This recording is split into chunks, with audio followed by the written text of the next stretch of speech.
2, 1. Welcome to HVAC Success Secrets Revealed, a show where we interview industry leaders and disruptors, revealing the success secrets to create and unleash the ultimate HVAC business. Now your hosts, Thaddeus and Evan. Hey, what is going on, everyone? Welcome back to another HVAC Success Secrets Revealed with Thaddeus and Evan, where we have good conversations with good people, and any good conversation worth having is worth having drunk. So today, Tommy, cheers, my friend. Thank you so much for joining us. Nice. Don't you go Court Whale on us. Cheers. Awesome. Tommy Mello is our guest today, and I got to say, I have been excited for this show for a long time.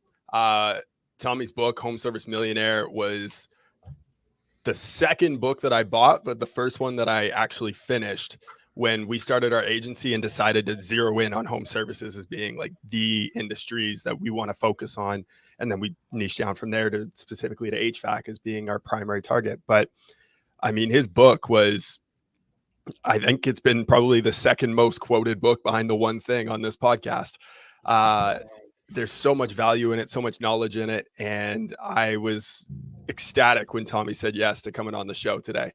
If you do not know Tommy for some weird, strange reason, and you just haven't been involved in the trades for the last, 12 years, Tommy is the founder of A1 Garage Door out of Phoenix, Arizona.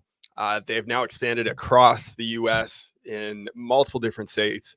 They are on their way to becoming a 9-figure business, currently sitting at a hefty 8-figure business. But instead of going through the proper bio that most people go through when they do an intro, I reached out to an old friend of Tommy's and asked him what kind of an impact Tommy has made on the industry as a whole. And he said, Tommy is an innovator that brings positive change to every business he touches. He has proven that you can start in an industry with little expertise. Following a proven process, you can grow an 8-figure business. He has taken his experiences and helped hundreds, if not thousands, of business owners realize the dream of building a business and building a big business that provides the income to change their lives and the lives of their employees. He's broken the paradigm of selling on a low price and has shown the home service industry that you can provide a top quality solution at premium prices and making the customer excited about the solution and the quality of their service. So that's the kind of person that we got on the show today. So I can't wait to dive in. Thank you, Jody Underhill, for that intro for our friend Tommy Mello today. So Tommy, why don't you quickly and briefly walk us through a little bit of your journey into how you found the trades and what got you interested in starting A1 Garage Door? Yeah, well, thanks for having me on. I'm going through some type of throat issues here, so bear with me. But I'm from Michigan, and in Michigan, what you do is you shovel snow and you mow lawns, and that's usually every kid's first job in Phoenix or Michigan. So, was fascinated by business. My mom was a realtor. My dad owned a transmission shop, so knew I wanted to do business, and never had a golden spoon. Paid my own way, got my MBA. Just really worked hard my whole life, and I enjoy working. One of the few people that actually really get excited to come into work. I really do. I love to golf. I love to play volleyball. I go bowling. I see new movies. I love fishing, but I love work just as much, which is crazy. But what I've done is I put myself into a situation where it's always fun. I don't do anything I don't enjoy doing. I'm not sitting there going through spreadsheets, working on pivot tables, trying to figure out how to save money from Uncle Sam. For me, garage doors is something I fell into. And it wasn't one of the big three: HVAC, plumbing, electrical.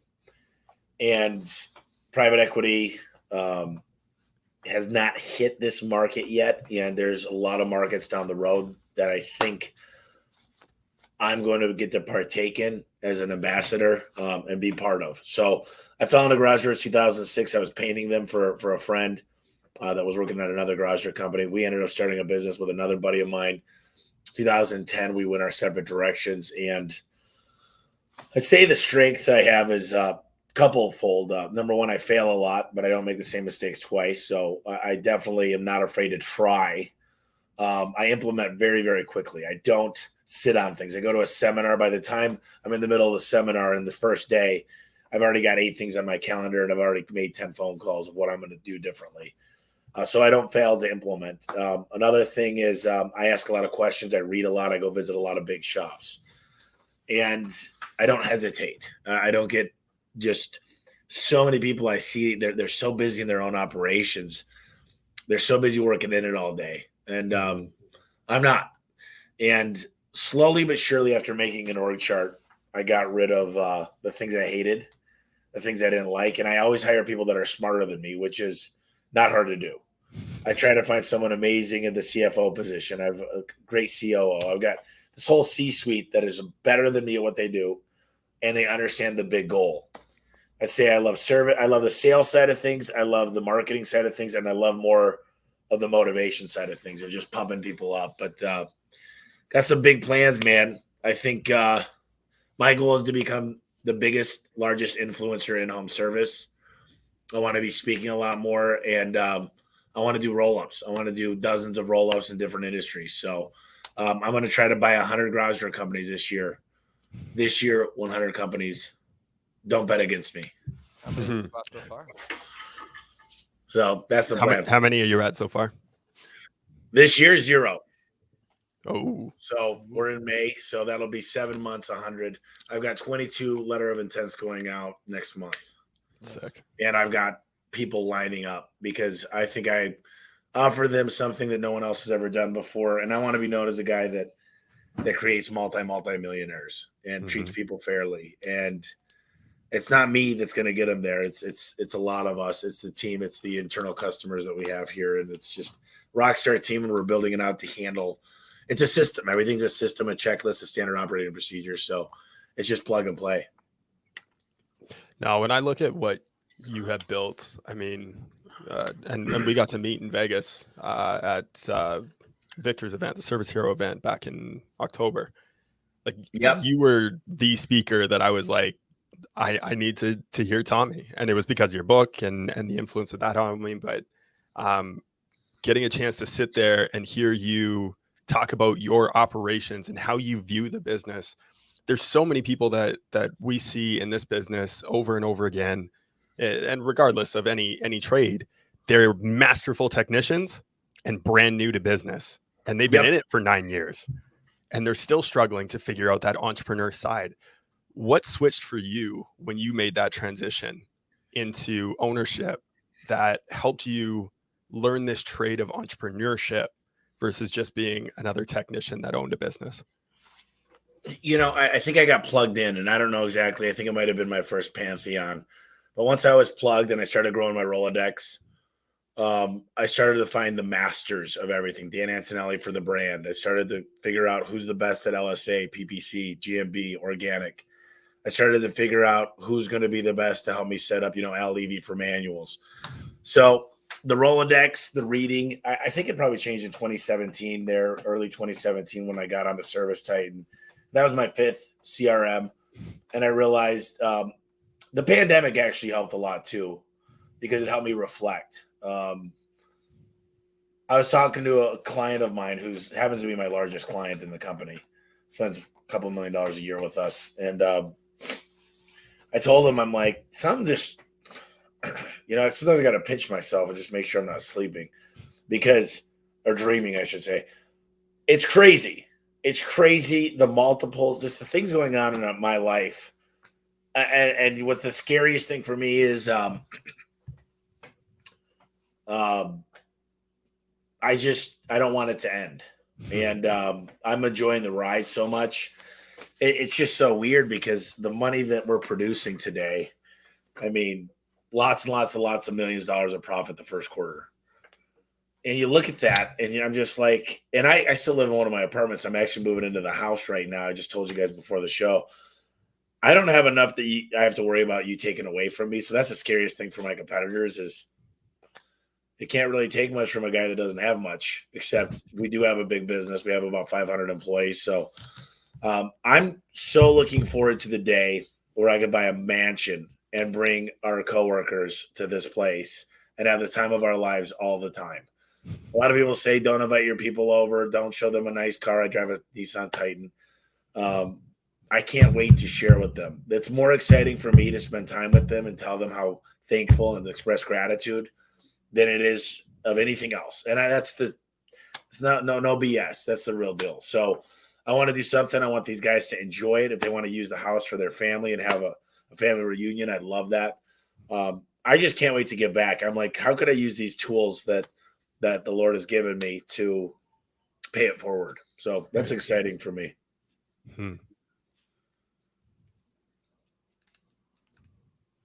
Thad, you're muted, bud. My bad. Sorry, kid. Was the baby was outside, and I didn't want his background noise ruining things. So when I look at, I wrote down the word gratitude on there and humble and behind that, and doing $100 million per year business, and you're like, okay, well, I drive a Nissan Titan. Okay, right? Real, but then you also put yourselves in the same positions as your people, right? Your coworkers. You're not going out there and I think there's a time and place to be lavish with that. What do you say to the people that don't have this same humbleness, that want to flash and dash? And can you still build a winning culture and have this gratitude while still flashing and dashing? Well, there's a few people that come to mind. I'm not going to go into who, but I'll tell you. I had a couple people in mind too. I was gonna say a couple cars. I'm like, I'll pass. Here's the deal. I'm really good buddies with. I'm going to bring up another guy, Travis Ringy, Pro Skill in Arizona. And what I love about him is he buys really nice cars. He flips nice cars, but he lets his employees take them out. He lets them take his people take their wives and husbands on dates with them. I think it's fine because there are literally people that are obsessed with cars and motorcycles and boats.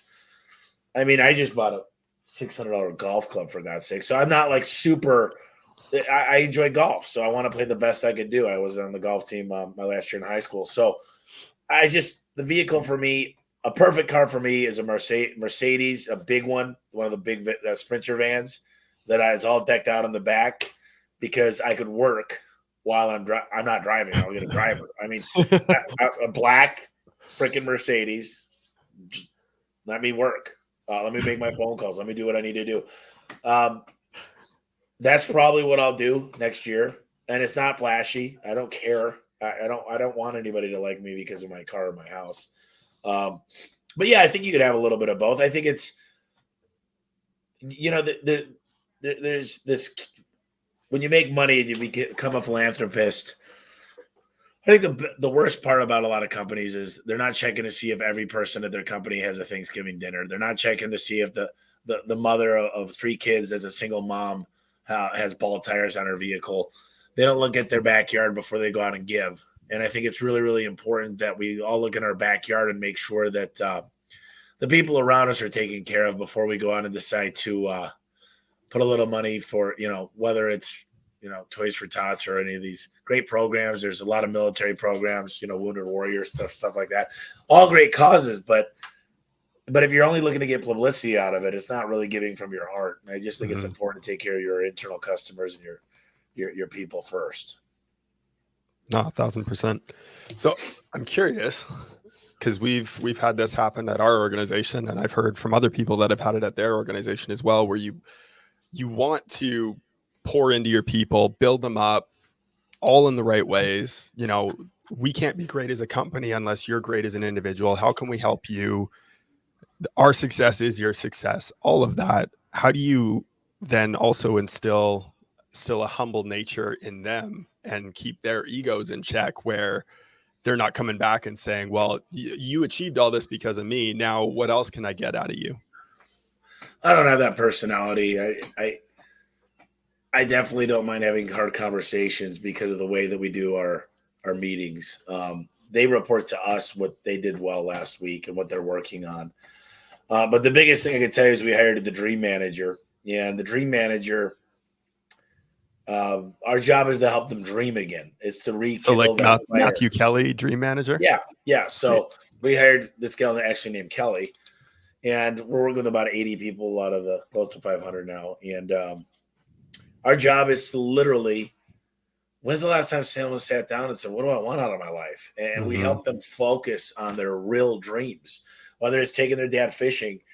Tomorrow's not promised. And my dad just lost his wife, second marriage. I was at her funeral last week, and she was 57 and my dad's 68.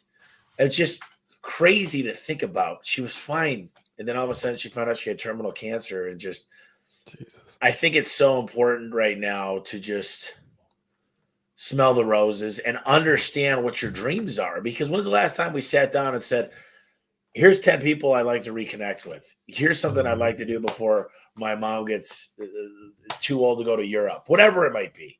Here's something I'd like to do for my kids before they're moved out.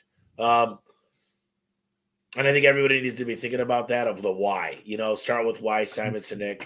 Peel that onion back and understand what the roots of what makes them tick.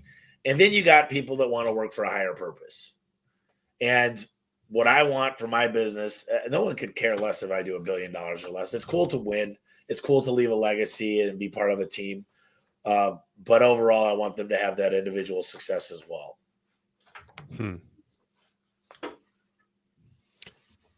So when you look at your role and what it is that you've built so far, what are some of your dreams? Well, I always started out 15 years ago, and I said I want to do what I want, when I want, with who I want. And what does that mean? It means if I want to jump on a jumbo jet right now with 40 people and go to Alaska and go fishing for a day, I never want to go to a concert again that's not the Taj Mahal. I want first class service, because whoever I go with, I don't want to wait in lines. I don't want, literally, to me, life's too short. We worked way too hard for this. Then it's the experiences that I want. I want to do everything. I never used to fly first class. I'm a Southwest guy. But finally, I'm just like, man, I'm damn near 6'4". And I like to work in those back seats, man. I like to work a lot. And so I just said, let's just do first class. I mean, it's like $1,000 versus like 600. So we started going on US Airways or Delta or whatever. And I'm like, oh my gosh, this is fun to travel. I don't mind it. I really was like, I couldn't believe the difference. So now we've been flying first class for the last 2 years. And I've been speaking a lot and I'm just like, I don't want to go through life just average. And it's the experiences. If I go to France, I want to go with someone that's there. I don't want to go to all the tourist traps. I want to go somewhere, and I just want to do it right. Right. And it might not be spend a ton of money. It might be just the experiences that matter. I was sitting 10th row of the Suns game last night. We went up 3-2 against the Mavs, and it was cool. Me and my buddy Aaron Gaynor from Eco Plumbers. He's going to do $45 million this year, just in Columbus, Ohio. These are the guys I hang out with. I hang out with winners, and we love to win. And we had burgers before. We were at a pool. He rented a huge Airbnb. I think what I want is to enjoy the time I have and help as many people as possible. I actually get a lot out of, selfishly, I love it when my team wins. I love it when they have a baby. I love it when they buy a house. I love it when they fix their credit. I love it when they buy their dream truck. That makes me excited. I love to celebrate with them. And genuinely, I don't get upset. I don't get anxiety. I don't get stress. I don't know. I'm a weird individual. I don't have any type of panic attacks. I don't stay up at night. People are like, what keeps you up at night? I'm like, sometimes my dog, but really nothing. So I'm very, very fortunate. God has blessed me in a lot of ways. Well, let me ask you this on this topic of tomorrow isn't promised. And this was actually, it's funny you brought up Dream Manager. So Matthew Kelly's the author of The Dream Manager. He came out and spoke at a couple events that I was at back when I used to sell Cutco knives. And a question that he asked to the room was, you're sitting here, your phone rings, it's your doctor. He tells you you've got cancer and you've got 1 year to live. What are you going to do in the next year? Yeah, that's interesting.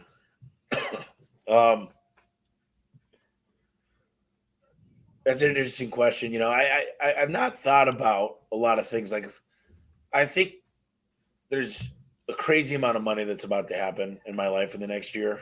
hundreds and hundreds and hundreds of millions in the bank, and I don't even have a car picked out or know where I'm going to live. I mean, I give two shits. I haven't thought that far. A lot of people that I know have all their money planned for that make like $50,000 a year. Right. So my sister will spend all the money. I can tell you that if I have her come in and find some houses. But here's an interesting question that I got asked the other day. I was doing a tour for about 6 or 7 people, and the guy goes, "What does 5-year-older Tommy, so 44-year-old Tommy, tell 39-year-old Tommy today?" And I said, that's a great question. I never thought about that, but it would probably be, you put the work in, you've done what you said you were going to do. Don't forget where you came from. Mom's not getting any younger. Dad's not getting any younger. And then I also tell myself, I love my parents and my sister in doses. So enjoy a dose every couple weeks, and my niece and nephews. And I think there's a bigger cause. I think I'm on this earth for more. I look up to Elon Musk a lot. I think there's going to be bigger things that happen. Home service is getting me to that next level, and I appreciate where I came from. But there's so much more. I think I could do good in this world. So where that chapter resides, I don't know exactly yet, but it's definitely going to be. I got a lot more work to do in the home service space. I think there's about $20 billion to be made here in the next 3 to 5 years, personally. And I looked it up. There's only 2,900 billionaires. Love to join that group, not because of the status, but because of that gives me a lot more power to push along some of my beliefs and be a bigger philanthropist. I mean, I thought about running for office one day. I don't think that's going to happen, but there's a lot of things I just don't believe in that's happening to all over the world. And I think we got a lot to worry about, but I don't get into those things. Like I said, I don't worry. I'm up to date on all this stuff. I got a lot of books. I'm reading a lot of things. And, I want to go to Greece. Bree really wants to go to Greece. I want to go to Australia. I can't wait to go to Budapest. That's where my grandma's from. So traveling is a big one for me. But I don't like not working. So my next thing next year is to figure out that happy medium. You get to travel maybe 3 hours a day of work, figuring out the hours. But I don't want to live it out of a suitcase either. So I don't know. We'll see. Lots of stuff just tinkering around right now.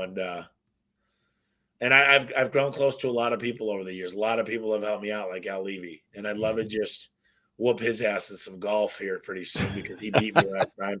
He overserved me. He got me overserved on Fireball. Fireball is good. You can ask my mom how that went at my sister's wedding the next day. So we also had Al Levy on the show, and it's just phenomenal individual in terms of his 7 powers and such. With that, how we managed to overserve him on the show. So there you go. We got good. For him. Yeah. I think he overserved himself. So, since we mentioned him in getting to this growth, I know we've talked a lot about, dreams and you and your vision and in what you have in play there. And I think that's all super fascinating as well. And I still want to dive more into that. However, I'd be remiss if I didn't ask some of the questions about, the business, right? Let's go. I love talking about the business. I'm done talking about the dreams and stuff. Well, they are important. Look, when one of the first questions that I ask people when I get on a discovery call with them for our agency is, why do you do what you do? Why did you become a business owner? And I want to know their why. Because if their why, my mom, Mello, it hits you hard. That's the Fireball she's talking about. So I don't think she's had a drink of Fireball since my sister's wedding. But let's just say a shot ski and Fireball. We're not her friend the next day. When we talk about the higher why, you need to have a why in order to be able to move yourself to your end. And your why can always, it's constant, but there's also some change in behind it as your life evolves and moves down different roads. But to go back into the business, you talked about, you got plugged in 2017, you switched to Service Titan, your 5th CRM, and you went on a rocket ship from there. Explain getting plugged in. What does that mean to you? And how can another business owner that might have been in that same place where they're bouncing around from this, that, and the other thing to be able to just figure it out and get their shit in order? Well, the Rolodex is something you're only as strong as your weakest link. So, I go out and I seek out answers. I figure things out really, really quick now. I mean, and here's the thing: like, I got an assistant. She's getting a new assistant. She's going through an $8,000 course. She's going to have her own assistant. I will be able to 10 times my efficiency during the day in the next 2 months. And I'm always looking. I'm hiring a chef because I'll eat any food if it's prepared correctly. But I probably spend more eating out, more cash flow spent than just hiring a chef. The driver I talked about, way more efficient. If I'm spending 40 minutes to 2 hours a day on the road, boom, that's effective time. Trainer comes to me. We're getting a cleaning person that'll help pack things for me, wash my car, walk the dog, even though I walk the dog at night. My big thing is going to be becoming ultra efficient. You know, Elon Musk, Richard Branson, they have the same amount of hours in the day as we have. And people might say, I don't have the money to do what you do. I go, dude, if you can't hire an assistant to do all the bull crap you do, like go through your emails. There's so many things. What I love everybody to do that's listening to this podcast, if they get a chance, buy a cheap planner, write down the stuff you got to get done, and write down every time you get distracted in the day. Write down what you were doing. And I guarantee you that between 60 and 80% of the stuff you're doing in a day, you shouldn't be doing for the most part, for most of you. I own my calendar. That's the first and most important thing. And when there's not stuff on my calendar, a lot of times I blow stuff. I just don't do the things I should be doing. So I even got read books on my calendar. I got to call mom on my calendar. So live, die, and breathe by your calendar. Be able to prioritize. And I just think, man, I walk into businesses. I'm a really good marketer. I know how to make the phone ring, and I know how to recruit. I was just in Denver speaking at Gutter Conference last week, 2 weeks ago. And the server is amazing. We're at a bar, restaurant, sports bar. And I'm like, dude, can we take a selfie? You remind me of somebody. He's like, yeah. I go, I'm kidding. Here's my business card. Handed him a business card. And I said, you are so funny. I said, you just told me you had a 3-year-old girl, didn't you? He's like, yeah. I said, you owe it to yourself to do a ride along with my company, A1 Garage Service here. I said, I'm the owner. I love people like you. I was a server. I was a bartender. I washed dishes. I bus tables. I would love you to do a ride along. And this means 6 figures for your family, 5 days a week, all the benefits, and you can move up quick. He did it. He actually did a ride along on Monday. Loved it. I got another call from another restaurant, the best server I've ever met. This was at a Japanese, the grill. And he's doing a ride along tomorrow. So I look at marketing as 3 things: buying companies, getting clients, and getting internal customers, which is recruiting. And right now that's my focus, is how do I build a team of influencers to go find great people and get more jobs? And I don't think anybody's ever done it yet. I'm working on another book. And I guarantee you add up Google, TV, radio, billboards, the newspaper, coupon mailers, you put it all together next door, you build a team of internal people, you get their significant others and their kids involved. You get involved in the community.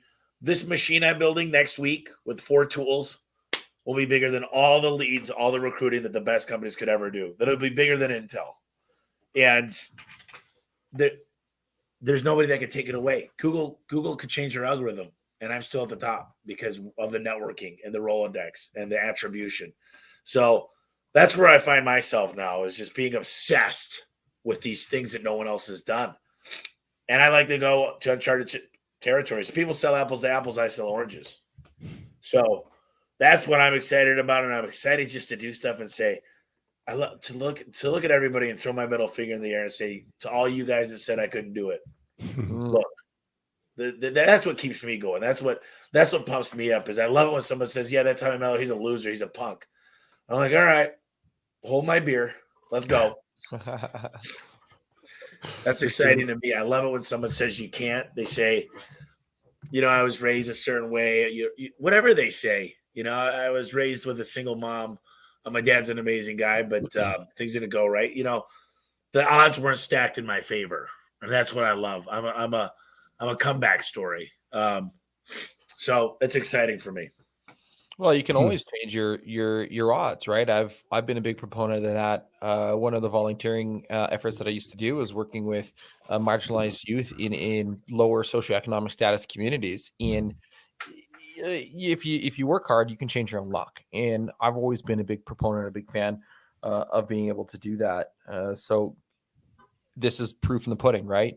Put your nose down, get after it. I want to add one thing. I was on stage a few years ago and I said, my dad cheated on my mom. My sister found the letter in a vehicle, came in, they were bawling. My grandma had to come in a couple days a week and she helped get us ready for school and whatnot. I was like 7 years old. And, my sister grew up not really loving men, just really felt like kind of betrayed. And I didn't have a lot of friends around the neighborhood because I went to private school. And I kept going and I said, you guys listen to that? That story sucks. I got 2 birthdays and 2 Christmases after that day from mom and dad. My mom taught me how to work hard. She worked 3 jobs. My dad was the best dad he could be. Came to every field trip, was my soccer and baseball coach. I said, my grandma was the best cook ever. So I got to eat whatever I want. She was amazing. I said, there's 2 stories there. One of them was a victim and one of them had the best childhood ever and turned lemons into lemonade.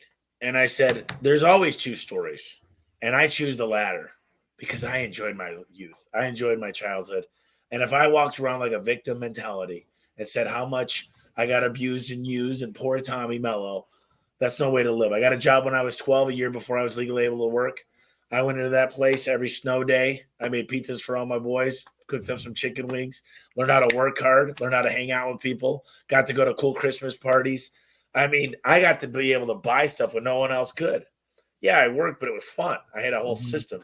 So, there's 2 types of people in this world. And I will say that I just choose to be happy. I choose to wake up. And, I got a pretty good chemical balance. I think, I look at people like Robin Williams. I think there is a real thing called depression. I don't know anything about it. It's scary because I just don't know what it is. Right. And I thank Lord every day I wake up happy. I'm enjoying it. I'm like, life's too short for this shit, Totally. Well, Tony Robbins says this shit all the time, right? Like your focus goes where your energy flows. Where your energy flows, focus goes, right? And if all you're doing is focusing on making other people happy, which when you look at Robin Williams and what he did, and he achieved at the highest fucking level possible. He did. Every goal he ever set out to accomplish, he did it. He even won a fucking Academy Award for not being funny as a comedian, right? And he set out and made everyone else happy, but he wasn't happy himself. Mm-hmm. And I think making people happy could make people happy. It could. I enjoy making people laugh. I enjoy, one thing I want to do on stage is I want to hire a coach and have a lot more humor. I don't want to be laughed at. I want to be laughed with. I love joke telling. I love having fun on stage. I want to be very impactful in life. But the fact is what we do well. Here's our secret sauce. I'll tell everybody what I do. We become amazing at recruiting. And here's what I love about our employees and my coworkers is they want more out of life. They don't make $40,000 a year. They don't get to $800 on a Thursday and say, I'm done. I made my rent. I made my car payment. They want more. They want to win. They want to continue. If they own a house, they want to own another house and another house. I find people with the right attitude and I give them the skills. I teach them how to do garage doors. You know what we teach here at my training school? You guys can come check it out. I teach them, if you were my son, and I don't have any kids yet, but if you're 16 years old, I'm going to teach you how to ask a girl on a date. First thing is we're going to show them the pearly whites. You're going to walk up, you're going to compliment her, and you're going to be standing tall, proud. You're going to love hearing your own voice. First, you're going to tell yourself you love you. And when you ask her out, you're going to ask her out and compliment her, and you're going to ask in a nice way. You're going to listen, and you're just going to smile. You're going to know when to pause right. And she might say no, and you're going to go, hey, I'll be back. I'm not giving up. You're going to be tenacious. And when we practice here, we talk about the right words to use, how to stand, when to make eye contact, when to pause, how to connect with people, how to win friends and influence people. These are the things we teach here. I teach people how to get out of credit card debt, how to be able to buy their house, how to be able to buy things that appreciate and value. I think that's the difference between us and most is we've got lineup for people that want to work here because of what we're doing. And we got to make it fun. And yeah, everybody doesn't believe in every single thing. And I love it. I love giving out gift cards when people speak up and tell us what we can do better. Always be improving. Always. It's the lean way. It's the right way. It's the Toyota way. And it's the way that I believe is I don't believe I've arrived. I believe I'm just getting started. So it's the people, but it's the process in which we get the people and motivate the people. When you coach people every day, I love my coach, man. Every one of my coaches were amazing. I hate every manager I've ever had is a douche. Every coach I've ever had is amazing. And I love an amazing coach. I'm a coach. I'm a life coach. I'm a financial coach. I'm a motivational coach. I love coaching. I'm looking out for what's going on at work and what's going on outside of work. And it's the people. It's the people. And I know how to make the phone ring off the hook. I know how to do things on Google that most people dream about.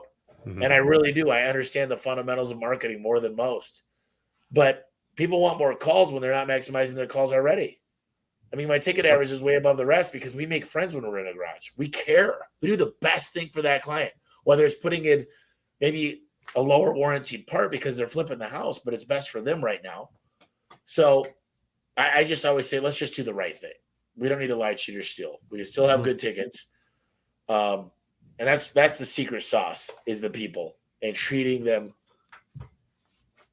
like a best friend. Well, and I love that. Like I wrote down a few things. I even started some stuff, for us in our business with that. And I love the coach aspect of things. And Evan always says this, your job as a leader is to also help teach people how to think. Right. And if you help them and look, I mean, I can't remember the guest that we had on, but your people, your coworkers, your team, they almost spend more time with you at the office than they do with their family. Like, think about that. Well, they hate coming in on Monday, family, right? And if they're spending more time with you than they do with their family, why don't you treat them like family, but also help their family? I love the part that you teach, debt management. I think that's an underutilized skill that nobody's really been taught in life is how to manage your debt, how to pay off your credit card, how to save for a house, how do you manage your own finances? Because it's just not there. That's a simple thing that if you're a good business owner, you should at least have a working principle of financials. And if you don't, hire somebody to come in to teach your people that, because that's going to be a huge game changer just for them in and of itself to be able to coach them on certain aspects of their life. So absolutely love that part of things. People can take notes. The one part that I wanted to mention earlier, you talked about going to a restaurant and recruiting somebody. We hear the excuses all the time and that victim's mentality. Well, I can't find good people. I can't find good people. I can't find good people. It's home services. Everybody says that. Well, I shouldn't say everybody. You don't say that because you're always recruiting, right? So people need to take that aspect, right? To just always look out for great people. Well, the thing is, listen, you walk into this shop, it's a magnet for people. You walk into most business owners that can't find people, I'm like, this place sucks. Mm-hmm. This you don't respect yourself. Look at this place. You got parts sitting everywhere. It's disgusting. You got shit all over the parking lot. Your trucks are old. They're not even wrapped. You wonder why. How I would never want to work for you. And I got to ask myself every day. This morning I picked up 8 things in the parking lot. I want to make this pristine. We've got a coffee maker. We've got games. We've got Big Buck Hunter, Golden Tee. I want to make it a place that I'd love to be at. And I think that's key, is like make it a fun place. Do fun things. Mm-hmm. One thing I don't do is I don't have some secret job at night, some graveyard shifts. I get flowers for a lot of our employees when their birthdays, especially the office people. My customers pay for that. I don't have a secret job. We charge enough to be able to do nice things. The biggest problem I see with most companies is they don't charge enough. Mm-hmm. They're like, oh, I can't believe you only pay this for a part. Who gives a shit what I pay for a part? How much do you think the flour costs for pizza? It costs less than $1 to make a pizza. You pay $25. Oh my God, 2,500% markup. Ah, shut the hell up. The business owner that bitch about my pricing, number one, you can't even take care of your employees. You're a shitty boss. You work for yourself and that's it. You can't afford a nice building. You can't afford good managers. You can't afford new trucks. You're the biggest piece of shit on this earth. You're exactly who I was until I figured it out and started reading. Don't criticize other people. Look at the shit you're in. Look at your little box. We have the nicest things. We got full benefits for our employees. I want them to be taken care of more than me. Leaders eat last. Mm-hmm. And the fact is, if you could believe that, and I do, I want the best for them. And they'll give me 100% every day. And I just hate these fools that say, how can you charge that much? Because I add up everything, the flowers, the air conditioning, the insurance, and then I like a 20% margin. And that's how we build our price book. Unlike you that says we should only charge 5 times what the park. Bullshit. Quit making your wife work for free, your son work for $13 an hour, and working out of your house. Because nobody looks up to you. You don't have a business. You can't sell it. Oh, but I have 10,000 customers. Bullshit. I don't want them. They're cheap. Keep your customers. Your business is worth 0. Anyway, I said my piece on that. We got you right fired up on that. I think this has been the theme of the last several guests that we've had on about like yelling into the mic and getting them fired up. But you're 100% right, though. 100% right. So anybody who says they have troubles recruiting or anything, you can't get customers, just go back and rewatch that like 17 times and just do things better. Well, and the quote that I brought up multiple times on the show is what you said in your book, which is cost or price a job what it costs to do a great job. Yep. Show up That's the it. same day in a new vehicle with a drug test background as a guy that I'd like to meet or gal. Get the calls answered in the first 3 rings. Dispatch the right guy to the right job at the right time. Make sure the gas tanks are always full. Like, have the best insurance. Have the best workers' comp. Why not? Why not have recruiters and trainers? You know what it is? You can smell it. Every time I walk into a lot of other garage companies, smells like jealousy. And I love the smell because I'm like, you guys, I'll tell you everything I'm doing. I'm inviting hundreds of garage companies into here. I show them my price book. I show them service day, and I show them our manuals. I could care less. You know, there's a thing called the Starbucks effect. When Starbucks got into the coffee industry, everything rose. Every coffee house, coffee plantation, restaurants, they got to charge more for coffee. They raised the standard. And I'm hoping there's going to be one day the A1 effect. And it's going to say everybody did better. For me to win doesn't mean you have to lose. It's not like it's not like a normal business. You know, I take a lot of calculated risks. There's a quote by Jeff Bezos. He said, unlike baseball, where the best you could do when you hit a home run is 4 runs. In business, when we hit a home run, sometimes we can hit 1,000 runs. And those are the calculated risks I take. And if you look at one commonality of really, really, really happy, wealthy, fun entrepreneurs, they take healthy risks all the time. And I'm the first one to implement. I'll tell you this, the failure to implement is the biggest reason companies don't succeed. They never get the timing. Hey, it'll be next week. Hey, I'm going to start that next year. Hey, listen, next month. They never have the time to start. And see, if I want to feel the temperature, I'm already diving in head first. And that's, I think, one of the biggest things that separates us. But that could be a fault, too, because you also don't want to be the owner or manager that's like, it's just the flavor of the week. I read a new book. We're changing everything. We're doing EOS this week. Then we're going to go into something else next week, you know?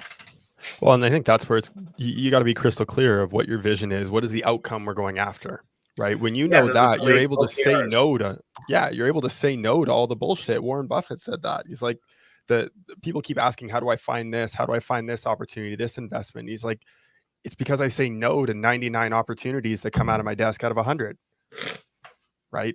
What the ones you're saying yes to isn't the important thing. It's what are you able to say no to because you're so crystal clear on what it is that you want. You know, I agree with that statement, but for me, here's what I figured out. And you guys heard of EBITDA? Yep. So there's things called add backs, one-time occurrences. And there's this thing called Upwork and Fiverr and other places that you could go. And you could actually you could have project managers working on 100 different projects. And if you get the right ones, those are all add backs if they're one-time projects. So I'm sprinting and I'm calculating what's the most important projects. But right now I've got 173 on my Monday board. And guess what? All of them are getting work done. And guess what? By the time someone catches up to me today, I'll be light years ahead of them. So there are so many things I'm working on. For example, I'm building a whole website in Spanish. I mean, literally, there's stupid little things that people don't even think about. I mean, if I told you guys, like for example, just organic on Google, I found out the top 100 companies that went out of business, their websites are down. That I could use a Wayback Machine and different things. But the fact is, I'll rank for some national companies because I'm going to put up a page about them with all the history about them. There's things that people don't think about. Luckily, I've got time on my hands, and I'm able to talk to really smart people all the time. And I ask a lot of questions. And the odds of winning against, like, unless you're Ken Goodrich talked to my board, and then they talked to all my managers, and he said, guys, my best advice for Tommy is if you're not sharpening your tool chest outside of work for at least 10 hours a week is to fire you within 1 year. He goes, because this guy is traveling and learning more than anybody I've ever met. And you're not going to be able to keep up with them. So Tommy, just know this. I'm looking at these guys, unless they're very sharp, unless they've proven their reading, unless they've proven that they're going out of their way to get those next levels, then I want you to fire them for me. And he called me afterwards and he said, was that too much? I go, well, it was okay. He said they needed to hear that. And I said, no, you're right. And it's 100% true. Those people out there that aren't, there's also owners that aren't going as fast as their people. Yep. And that's how you lose great leaders in your business. So it's an interesting topic, but if anybody outworks me and outlures me, that's somebody that I'll just have to pay more because I'm going to be studying them. I love it. Random question time. So this is one of our favorite parts of the show where we ask a random question that has nothing to do with anything that we've been talking about. So we've got 3 options for you to choose from: A, B, or C. Well, do I get to know what A, B, or C is? No, that's the random part. Oh, B, C. All right. What bends your mind every time you think about it? I'm so glad you picked this one, by the way, because this is the exact one I wanted to ask. I was hoping the same thing too, and I hoping you give her the answer that I want, but I'll. Well, you know, my big thing, my brain. There's this video that goes into all the universe. It goes into the whole, all these different. We live in the Milky Way, right? It goes and looks at all these systems out there, and it pulls out, and then it goes into our solar system, and then it goes onto Earth, and then it starts zooming in, and then it goes into a leaf, and then the leaf goes into what makes in like the substances, like when you can split an atom into quarks. Like what bends my mind is really just thinking about what's out there. You know, there's no better day in my life than sitting in a really dark somewhere on a lake and looking up and just saying, this, I'm worried about what? Like we live, our problems aren't that big. Mm-hmm. I don't care what it is.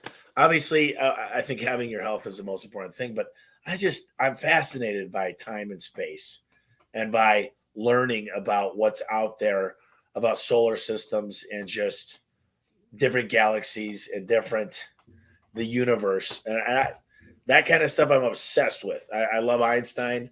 I love all the mad scientists out there. And that stuff, business is easy. I can figure out another $1 billion business tomorrow. I mean, I'm working on a lot of other things, but that's the kind of stuff that I'm like, this is fun. Let's put some marshmallows on the fire and let's just bullshit. So, what's up, buddy? Jody just walked in. Look at that. In the house. Hey, Jody. Jody, there you go. You got on there, guys. Get going. He was a guest a couple of weeks ago. So, well, I know that you have. We're coming up to the time that you need to be done. So, I'm going to drop a couple. Shamelessly plug our guest for you. So, of course, if you want to check out what he's got on the go, a1garage.com. Of course, we'll put all these in the show notes for after because I'm going to go fast on them. HomeServiceExpert.com is a little bit more information on how he's helping the home service industry. He has his book, Home Service Millionaire.com. And of course, there is the Facebook group. It's facebook.com/groups/one long ass random number. If you Google Home Service Millionaire or Home Service Experts, the group should come up. But of course, we'll put that in the show notes. All you do is click on the link. Oh, and if you ever want to ask him a question, a1leadmanager@gmail.com. Send that over his way. And I do want to plug the book again because everything that Tommy just talked about in terms of recruiting and how to ask people for employment when you're at a restaurant or you're receiving good service anywhere, it's all in the book. He lays it out for you. He talks about the training. He talks about marketing. He talks about all these different things. It is an incredible book. Operations A to B. It's incredible. You got to get it. Well, but I'm curious.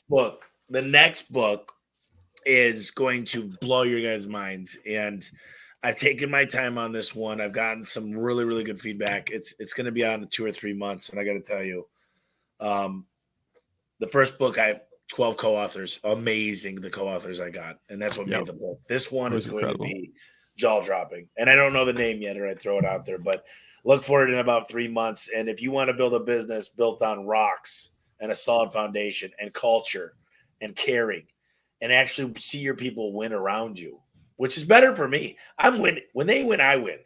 And now, like I said, the money is a byproduct of doing great things for people. Yeah. So this, by the way, is Cody Johnson. He says he wants to buy the first copy. He can't show his name. He's in the group, hasn't given permission to StreamYard, but Cody Johnson will want to buy the first book. So I'll get that for you. Cody's going to be here tomorrow. He's never missed a podcast, I don't think. He's amazing. He's same with ours. Yes, the greatest guy ever. So as we wrap up, we have one final question here for you. What is one question you wished people would ask you more, but don't?